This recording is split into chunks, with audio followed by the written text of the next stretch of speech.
icon, a legend of Philippine sports. Patiin din po natin si Miss Jinky Pacquiao at lahat ng mga bisitang naririto sa pamumuno ni Father Richard Ang, Rector of the University of Santo Tomas, Father Rodel, Father Louis Coronel, at ang ating pong Commissioner Heidi Ong, Senator Jinggoy Estrada,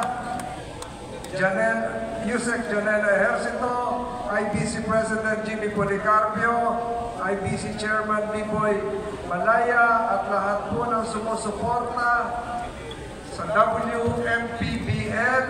Mabuhay po ang WMPBL. Alam niyo po, 4 years ago,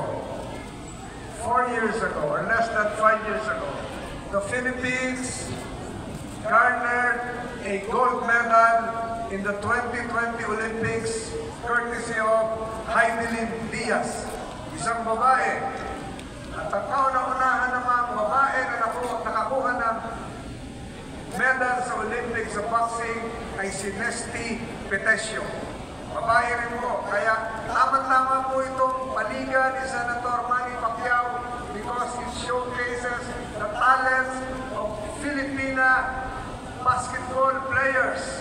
This is a first, and as what he mentioned a while ago, this is supposed to be a celebration of passion, commitment for Filipino sports. May this tournament inspire young girls out there in Luzon, in Mindanao, in the Visayas, to become athletes likewise, such as you.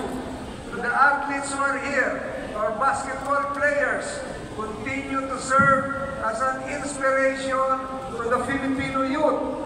May the WMPBL serve as a vehicle for uniting not just Filipina athletes, but the entire country as well through sports. Muli po, karangalan ko po sumali dito, kasama po yung aming team sa lalawigan ng Cavite para ipakita ang suporta sa paligsahang WMPBL. Mabuhay po kayong lahat at magandang hapon sa inyo.